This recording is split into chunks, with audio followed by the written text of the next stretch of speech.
From Facebook to Metaverse. How Facebook became the largest social media company in history.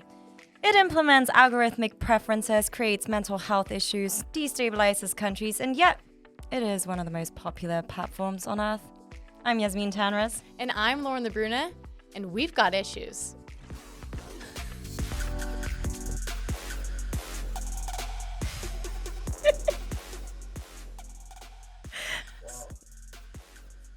So today we're going to start with going back in time to the beginning of what we know as social media. So internet relay chats were first used in 1988. You guys are like, what is this if you're our Gen Z population? And popular till the 1990s. And they were essentially a messaging service where people could just communicate with each other. And then the first recognizable social media site was called 6 Degrees.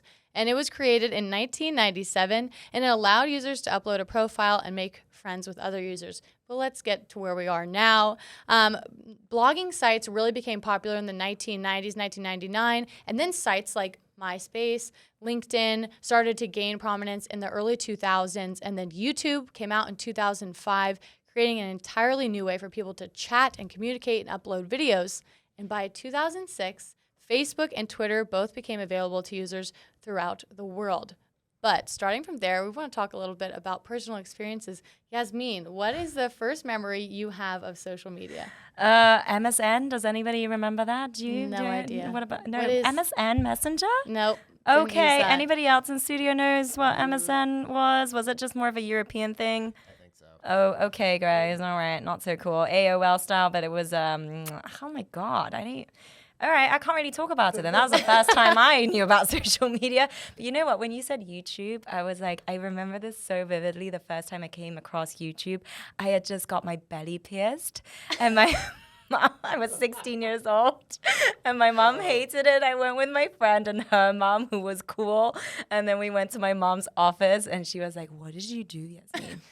And then my friend, to distract her, was like, look at this. Look, you can watch videos on this. I was like, oh, that's cool. That's how And that was you too? Yeah. What about things like MySpace? Did you ever use that? Yeah, I think that was back in school. And I remember just like having my picture. My first friend, Tom, right? Everybody had their first friend, Tom. Do you remember that? Does anybody remember Tom? What are we talking about? MySpace Tom? Oh, yeah, I wasn't on MySpace. I was never on MySpace. I need to get your background. I didn't have Tom. So Oh my sorry about gosh. it. I need to get back to you then when you came across social media, because just to let you guys know, Tom is on Raya, social dating app. Wait, what? I found Tom. Was Tom this like the first user of He's MySpace? the first user Oh, of that's MySpace. so cool. And your absolute first friend of MySpace that you will ever have. Everybody here on Earth who signs up to MySpace. And I've always wondered, where are you, Tom? And I came across him on Guys, Raya. she this found dating app. Tom. It's a love story of social media for the He's ages, 50 for plus sure. years old. All right, Lauren, please tell me how you came across social media first. I had always heard, I think, about social media, like things like Facebook, but the first time I ever used social media myself was Instagram. I remember it was really popular with my friends in high school. We'd go take photos and post them all on Instagram. But a fun fact is, we talked about this before, I was not even on Facebook until college because I had to for like communication. But I think aside from that, I didn't really know what the big world of Facebook was and if there was anything I was missing. And at the time, I didn't really seem to care. Wow. That's so interesting, because I feel like Facebook has been around for so long, which I guess I'll get into the history now, but like it seems like you got into it later. Right. Do you remember what year? Oh my gosh. Well, very recently I got on Facebook in like 2017. Wow. Right. But I was on Instagram like, oh my gosh, like 12 or something like that. Yeah. 2012. Okay, that's when Facebook acquired Instagram. Oh yeah, for $1 billion, right? Yeah. Something like that. So technically we're still connected to Facebook, right? On Instagram. Right, exactly. Yeah. So you actually I was got always onto a big Facebook. Instagram user.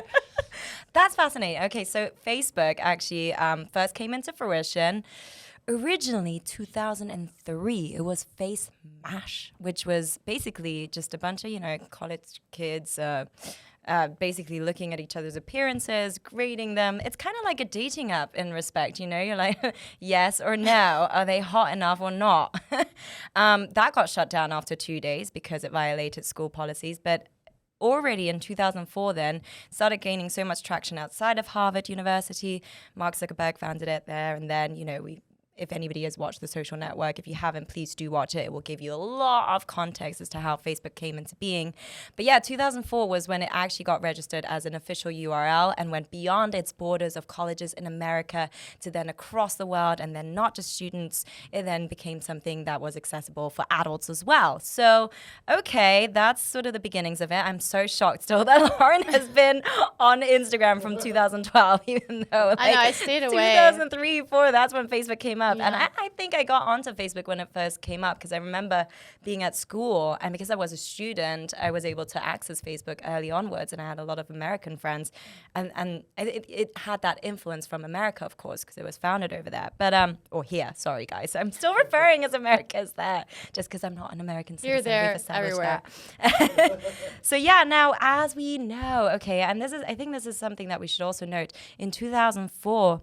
They registered, it became sort of widespread across the pond. However, also, that's when the first year we also saw MasterCard basically started advertising on that platform to gain exposure for students. Right. That's the first instance in which we saw ad space being bought up by a company.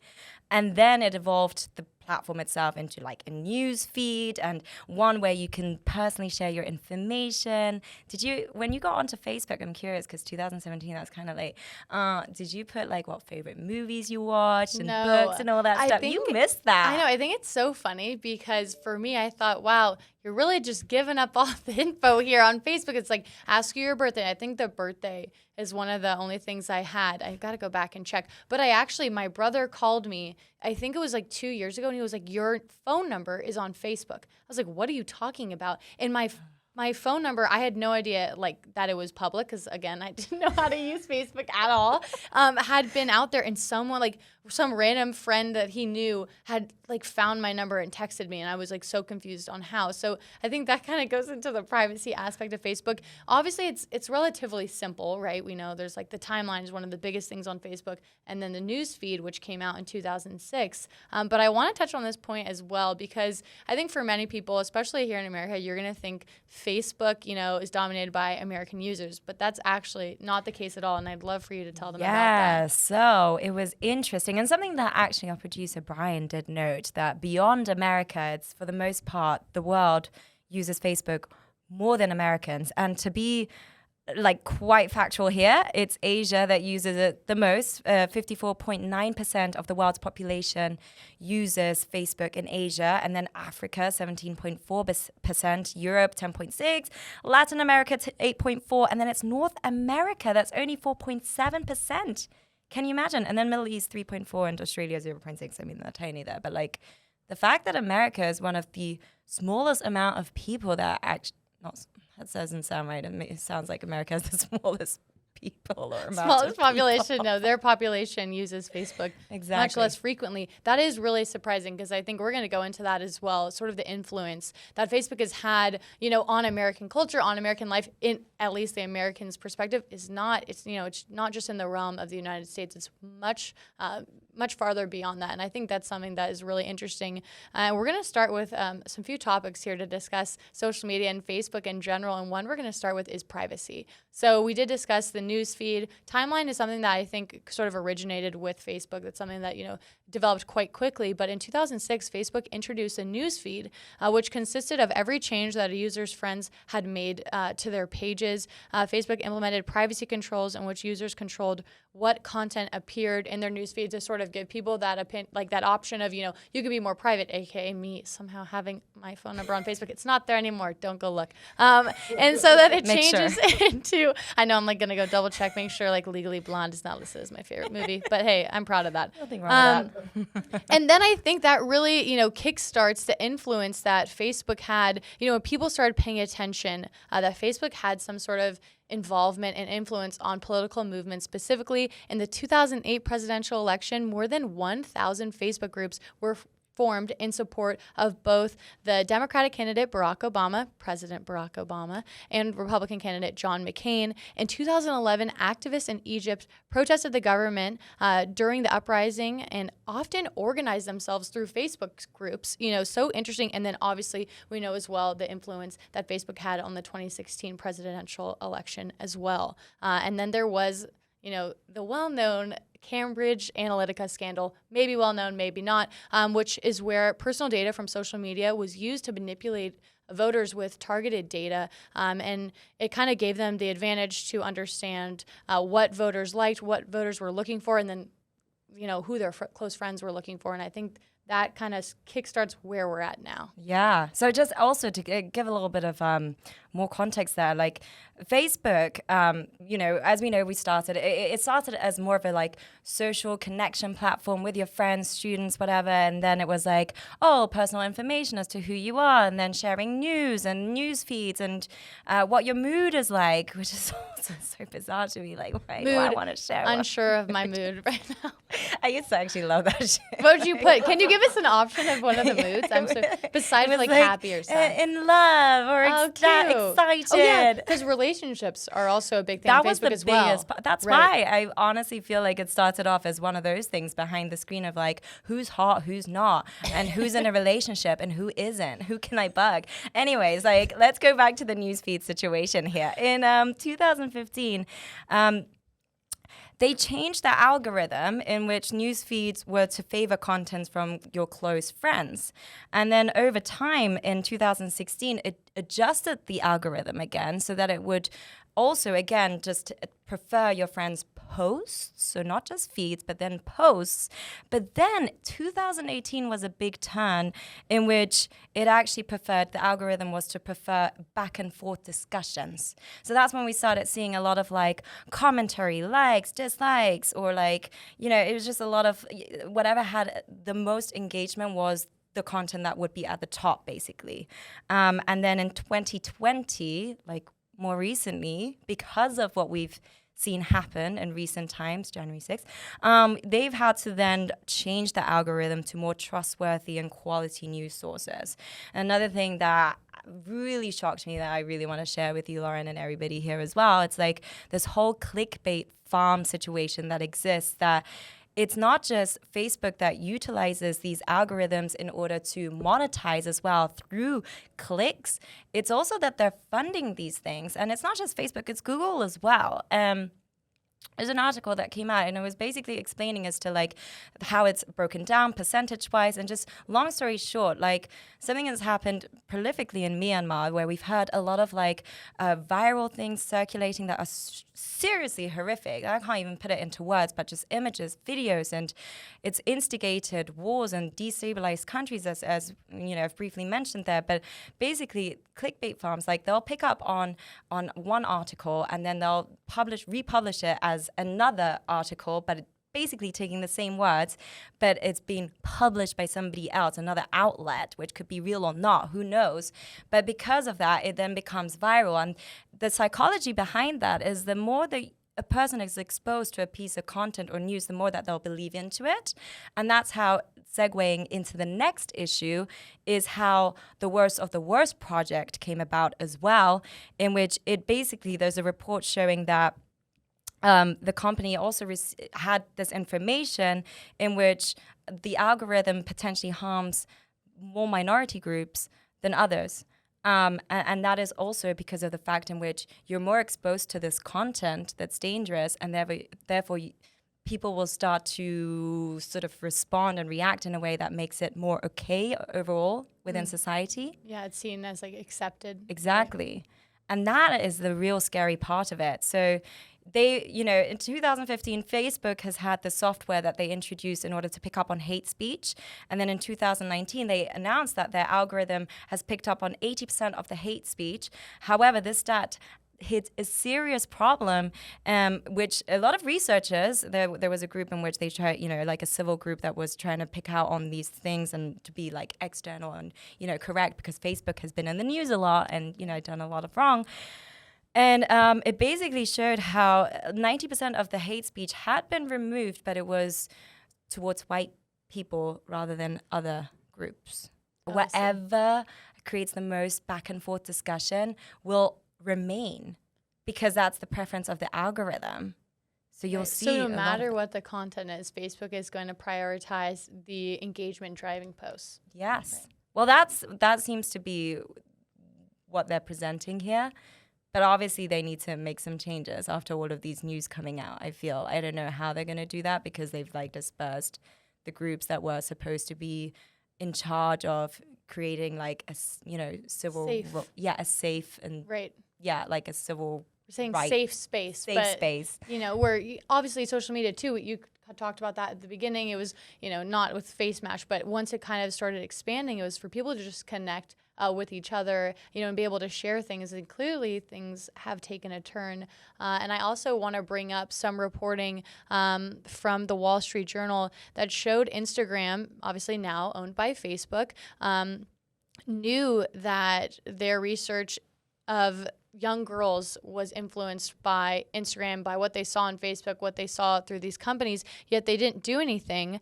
And it included internal slides discussing data that showed Instagram linked to issues such as anxiety, depression, suicidal thought, and body image issues. And Facebook, of course, responded saying that the issues were taken out of context. They tried to provide some more context there. But according to a study that is through Facebook's internal message board reviewed by the Wall Street Journal, it showed that 32% of teen girls said that when they felt bad about their bodies, Instagram made them feel worse.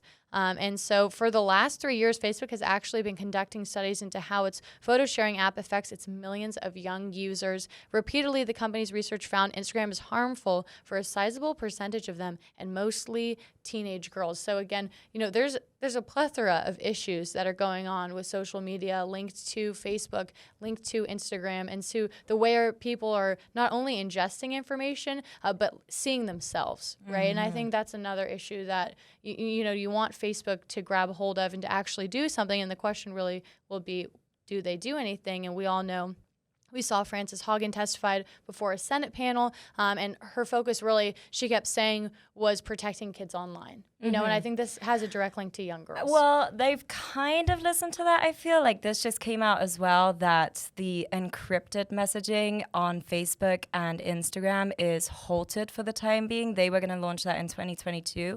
Instead, they're going to be launching that in 2023. I don't know how, but the reason being is because a lot of these like child protection services have argued the fact is that with these encryption, people that are going to be using like child pornography or, just like utilize that whole thing against younger children, that they won't be protected when it comes to these encryptions in place. WhatsApp already has that. That's why a lot of people use WhatsApp these days. But Facebook and Instagram is pushing that back now. And I feel like, after the whole hiccup as well, they've, stopped launching the Instagram for kids. Thankfully, right? I really wonder what would have been on that thing. Seriously. Our producer, as a young child, probably doesn't want them on social media. You know what? Actually, Brian, creepy. I'm sorry. I do want to throw a question at you. Sure. If there was an Instagram for kids, like imagine this for your daughter, not at your daughter's age, because she's how old? She'll be 4 in a few months. Right. That's She'll get some good food Instagram pictures for you. I will say, though, my first phone, I know I was very young. I was 9 years old or so, but I lived in a bad city, London. Anyways, like these days kids get phones so early onwards. And so if there was an Instagram for kids, what would you like to see on it? Nothing but metal memes. Got a metal fan over here. Big metal fan. Hence that we've got issues. Ryan's going to join the Instagram for kids with the metal memes. I think I would want nothing but images of reminders to get off your phone and go play. No entry. Yeah. No, you're going to set the time limit. You can do that now, which actually that goes outside of obviously what Facebook and Instagram are doing themselves. I guess we should just say Facebook. But we do have a name change. We do have a name change. That's the thing. We have a name change. But you can, sort of try to take control, and you're in a sense of yourself where you can limit your app use. But how many times do you click skip limit today? And also, you gotta have great discipline. Right. Who has great discipline? I like to think I do sometimes, but in the world of social media, obviously it's so hard. You just want more. People are addicted to this, and we talk about young people as well. And I want to bring up one other point. More than 40% of Instagram's users are 22 years old and younger, and about 22 million teens log into Instagram in the U.S. every single day, compared with 5 million teens logging onto Facebook. Where obviously young users have declined there since, for the past decade since Instagram has gained popularity. And on average, teens in the U.S. spend 50% more time on Instagram than they do on Facebook. So, as we're talking about Facebook and the issues Facebook has, it obviously extends to Instagram as well, and trying to make positive changes there. I mean, it's interesting, right? Because I witness outside of the US, people use more Facebook than Instagram. Instagram is more of a thing, I feel, over in America than it is outside of the borders, just because people love to share. Like, I witness this amongst my friends and family in Spain and Germany, and like, it's just the whole. I never use like posting on the wall, right? Like people still do that. Yeah. And sharing their pictures, like you said, you only have your profile picture. You don't do any albums or anything like that. Like the rest of the world hasn't really caught up with Instagram as much. Like, not to say you do see influencers worldwide, but like the stats even show it, like beyond it, it's like Facebook is huge outside of America and Instagram is huge over here.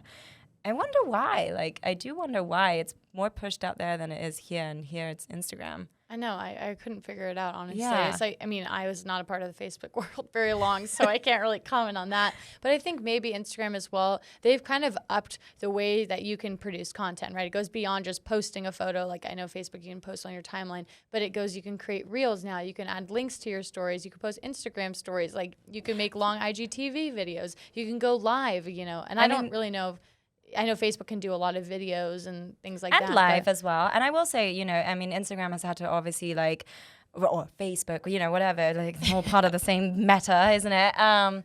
They've obviously had to play catch up / be competitive with Snapchat that had their filters, bring on extra filters, and then creating reels because of TikTok and whatnot. And maybe that's it. Like, America is definitely a very advanced nation in terms of creation, the creativity. There's a lot of breadth and creativity in this country, whereas the rest of the world just is more sort of technologically advanced in some ways, Germany with renewable energy, and China manufacturing. And so we talked about this last week. But I don't know. There's something to be said there as to why it's so popular here versus in other countries, and Facebook is still very big in other countries. I know, and this is sort of a random point. And obviously we've talked about, sort of the good and the bad about social media, but it's crazy because there is so much good. I think at the same time, as much as there is bad, there is so many, positive influences. Like, you can have this reach to so many people because of Facebook that, you would never know. You can make friends with people across the world that you would never have the opportunity to as you did years ago. And I think that, says something as well. But I think, again, with everything, you got to do everything in moderation. And that also comes to social media, as we're seeing these young people grow up with the norm of being on social media, with the norm of seeing all their friends every single day, what they eat for breakfast, what they do at lunchtime, where they are at school, those sorts of things. It's so important to make sure to find that balance. Well, speaking of another balance, though, or I don't even know what to think of this. Oh, God, what was that? Where did that come from? Are we just falling flat right now? Are we just cancel? All right. I just want to move over to Meta, though, because now, the way you've just described that is just so perfect, because we used to update our statuses, our moods, and just share stuff on our screens and love. And now we're going to go beyond that. And now we're going to be in that. It's just going to surround us. Meta, let's talk about it. What is this? What have you heard about Meta? So the small information that I've heard from Meta is that the emphasis on the Metaverse encourages users to interact in virtual reality environments. So Mark Zuckerberg is interested in the Metaverse as it gives him access to customers, is what I read. He doesn't have to rely on your phone through Apple. He doesn't have to rely on Google to give you access to him through Facebook, Instagram, whatever it may be. And I've heard it's sort of this, You said it to me. You're you're in it. It's your life, right? You're not going to Facebook. It's just your life. You're not typing it on it. It's just gonna be you're surrounded by it. I know we just pulled up a clip there of Mark Zuckerberg trying to be cool and talk about Meta and what it is. We'll give you a little listen yeah, here. like. Oh yeah, he was really cool, guys. Hey, and welcome to Hey. Today, we're going to talk about the metaverse, starting with the most important. Doesn't this make you want to be in experience the metaverse? Who doesn't want to go there? Oh. Oh. Is anyone frightening? like? I wish we could have like a poll right now, like a live poll. Who thinks Imagine this creepy? Put Who on your thinks this is glasses or cool? headset and you're I'm voting instantly in creepy. your home space. It has parts of your Creep face factor. created virtually. It has things that are only possible virtually, and it has an incredibly inspiring So view. you're living Wow. your life alongside the metaverse. Yeah. Yeah, just gotta find something Oh. to wear. Yeah. My God. Brian is just- This is like, Brian. Brian's gonna narrate for Mark. Yeah. This guy. And who is this guy? Oh, it's Oh, another no. Mark Zuckerberg. Wait, is this Isn't like this what we wanted to avoid? Didn't we get like rid of the whole Nazi situation? Like, we wanted to avoid whole replicas of like people taking over the world. I'm like, okay, Mark, showing your creativity here. Is that All right, enough? okay, Yeah, this is Ellie's like, creepy. let's yeah, cut like, this. let's We're cut done. this. All right, we're done. Thank you so much, Mark Zuckerberg. There. So what I've heard as well is like it's this. We've already heard of the an Oculus? Forget the Oculus. Oculus. Yes. Not an Oculus. Thank you for. Like Oculus, binoculars. Yeah, exactly. Oh, yes. Like a combination. Virtual reality, right? Right? And so it's like they've already spoken about having you in your virtual meeting. And I think so. Obviously, what instigated this as well is the pandemic. Let's not forget that because we were all separated through our screens on Zoom. This is another way of him becoming competitive against Zoom now. Get rid of Zoom so we can all Just jump be in the virtually metaverse. There we go. I'm confused though. Am I putting on goggles and Yes. just living my life in the metaverse? Yes. So Mark Zuckerberg has said, and this is something that I've heard from somebody who works at Facebook, that he does actually see people in 5 years everybody's going to be wearing. No. These, yeah. In No. 5 years, mark my words. Trying to check what date and time Don't it we is. like to see things with our own eyes? Apparently not. I actually, though, like maybe I'm a little biased because I've actually never played with the virtual reality goggles yet. So maybe Ooh. it'll be a different world Ooh. once I do that. Gotta try it. It's pretty Yeah. fun. Yeah, see, this is what's going to happen. It is. Wait, what did Ellie say? It made me feel like I was gonna throw. So up. Wait, Ellie but will what be did you- seeing with her own eyes. Okay, but what did you 15 do? years. Was it VR or was it AR? There's a difference. VR? Okay. Wait, what Don't is know. the difference? This was very early on in the stages of this technology, but I went skiing and I never want to do it again. Oh, so you were in a different space. That was definitely VR. Wait, then. so you're Yes. just standing there? I'm so curious. You're just standing there and you're like, pizza, French fries, like with your skis? Yes, literally yes. Except like extreme X Games mode, I was not. Maybe I just wasn't in the right state of mind. It was new. Yeah, well, good job. Ellie, You're still we alive applaud there. you. We applaud you for that experience on the Black Diamond Trail. Wow. At least you can say you've done it, ish. Right. So let me just explain to you a little bit, like, because this is what they're trying to create is AR through this metaverse, I guess. But VR is when you are in a different setup. Like you feel like you're in a different space, and like for instance, like I tried a meditation one, for instance, where I'm following my breath. Like it's really, really cool, and it can shift how you feel. But like there's so many different things you can do with that. AR, on the other hand, is like right now we're here in this room. Okay, put on those glasses, and you'll see like an alien creep in or something, like whatever, like you just have these elements coming at you, right? But it's still your actual surroundings. So a lot of people have reported that when they do AR, after they do get out of the AR space, they feel like they're still in it. And that's what's like psychologically or mentally, it's mind-boggling still. And that's why I'm scared. Is that what you think Mark Zuckerberg wants? Like 1000%. You're craving 1000%. the goggles of AR to just go back to that space. Yes. I think that's, yeah. I did see one thing. This is so unrelated. This is me thinking I pulled up some nice, like, cool fact for everyone to learn about. Is that Ray-Ban has Facebook glasses, so you can like live stream with the camera there. And I was like, oh, this is the Facebook glasses.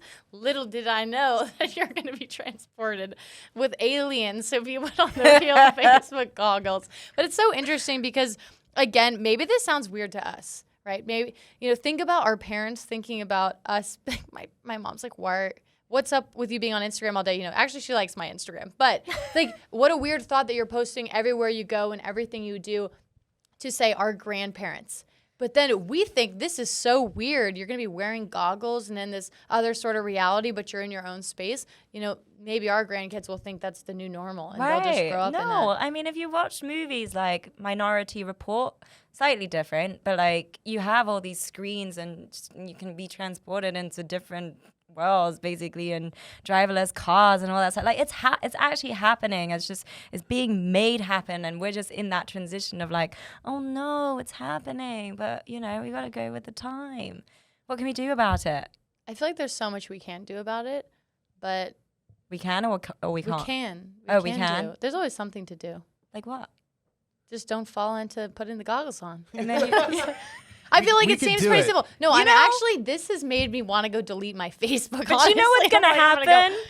You're going to be like that kid at school that doesn't have the latest, Oh, here right. I go, beep again. And you're going to be bullied for it, / you're going to just be like shut out of the world. No, it's going to be my You're kid not in the who's cool going to be group. begging me for the phone. I'm like, no, stay away from the goggles. Stay No away from the- TV for But it- you. You know, Instagram, Facebook, whatever, they're all under the Metaverse, the Meta. Facebook / Meta is still acquiring other companies. I think that's something to touch on as Can well. you tell us? Because you mentioned one earlier I don't know that much. We know Instagram was acquired in 2012 for $1 billion, WhatsApp in 2014, and now there's rumors that they've reached a deal for $500 million with Within. That's what it's called. It's a Los Angeles-based startup behind the virtual reality workout app Supernatural. So again, it kind of goes into the virtual reality world, taking precedence, and that seems really where they're shifting here. That's But, the future, huh? And there is I'm going to read you guys a little statement from Facebook. It says, investing in and building products that consumers want is the key to success. We cannot build the metaverse alone. Collaborations with developers, creators, and experts will be critical. As we invest in the metaverse, we know that we face fierce competition from companies like Microsoft, Google, Apps, Snaps, Sony, Roblox, Epic, and many others at every step of this journey. So again, this is just Facebook trying to, you know, up their game once again. And really time will It's tell happening what they're though. going to do. I mean, they're already paying creators and stuff. Like you already see the team has been built in these years. Like I don't know, since its inception, it seems. Okay, well, I mean, I feel slightly depleted from this conversation because I'm slightly concerned. Right. It is a weird world that we're living in. Yeah, but you know. But there's so many positives to it too. That's true. I found my brother on Facebook. That's one positive. No, it definitely does connect you. You can find so much inspiration on there and, you know, stay in touch and be creative as well, actually. We and I forget think that. I always try to say this for myself. I think the key is, you know, understanding and having that education. Like if you understand, you know, what Facebook it is, what, you know, these clicks and you called it the clickbait. You know, farm, like what those sorts of things can do, then you have, you know, the knowledge to, you know, make decisions for yourself and, you know, make it a positive experience if you can. Do you find it more beneficial or harmful? I feel like we're going to get a little clap there. Sorry. I don't know. Sorry. It doesn't me just looking at No, I'm just.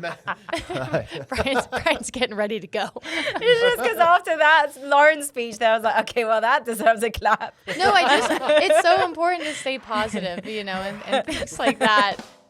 A boom. No, I don't know. Do you feel like it is more beneficial or harmful? I think, you know, it depends on the day and depends on who you're talking to. That's so true. You know, like you can build your entire company and a brand on social media. You know, like used to be word of mouth. You had to go around and tell people about this brand. And now you see entire companies blow up, you know, just because they're able to be on social media and they gain this following and they're genuine, et cetera, et cetera, et cetera, all those sorts of things. But then at the same time, you know, I turn to like the younger population for younger girls. It's probably 100 times harder it is now than when I was in high school. And I think that worries me. Yeah, I think on the front end it is beneficial. On the back end, it seems very harmful as to, you know, some of the latest news that we were talking about just then. And yeah, like you're mentioning there in terms of like younger kids, the impact that it has and the way that they use, they're obviously still not at a place of self-awareness. You know, I had zero sense of self-awareness as a kid. I was like trying to be cool and go with the cool crowd and whatnot. Getting and your like, belly button right, pierced. getting my belly button pierced and then finding out what YouTube is.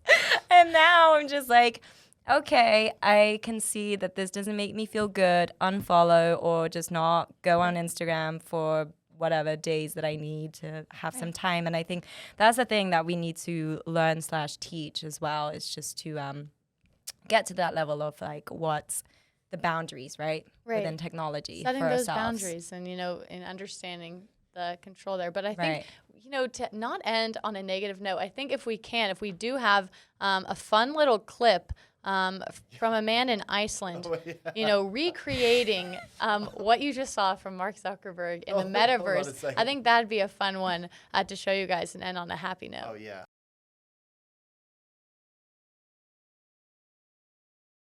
Being super weird. Some said it's not possible. Oh my God. Some said it's out of reach. Oh dear. But then we say it's already here. Yeah. Look at that. Seriously, look. Look at that, It's right Zuckerberg. here. Is that the universe? It's the Metaverse. It's universe. New chapter in human connectivity. Oh, yes, right, The universe. Iceland verse.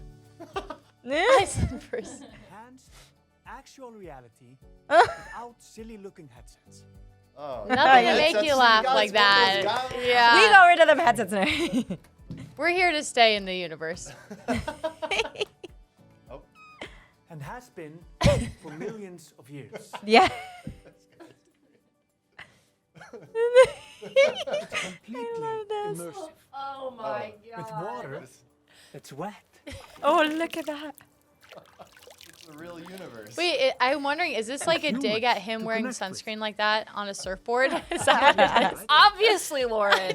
Obviously. Took me a second. If you guys haven't seen that photo, you can go take a look. We're glad to edit the laugh that would be here. hilarious. I do love that. Yeah, I actually saw a meme. I think I told you this. It was like, and welcome to a world where you go outdoors and you interact with your fellow friends. You can touch each. No, that sounds really weird. That's another show. That's a different show. Nocturnal eruptions, right there. But welcome to the universe. Make sure to go outside, people, and stay Check it in out. touch with your real friends in the universe, and really know what's going on in this large world of social media. Yeah, but we would still like to know your thoughts on everything here, Facebook related or Metaverse, Meta platform related. Give us a thumbs up, share any of your thoughts. We always like to engage with you guys. So thank you so much for joining us. We'll see you next time.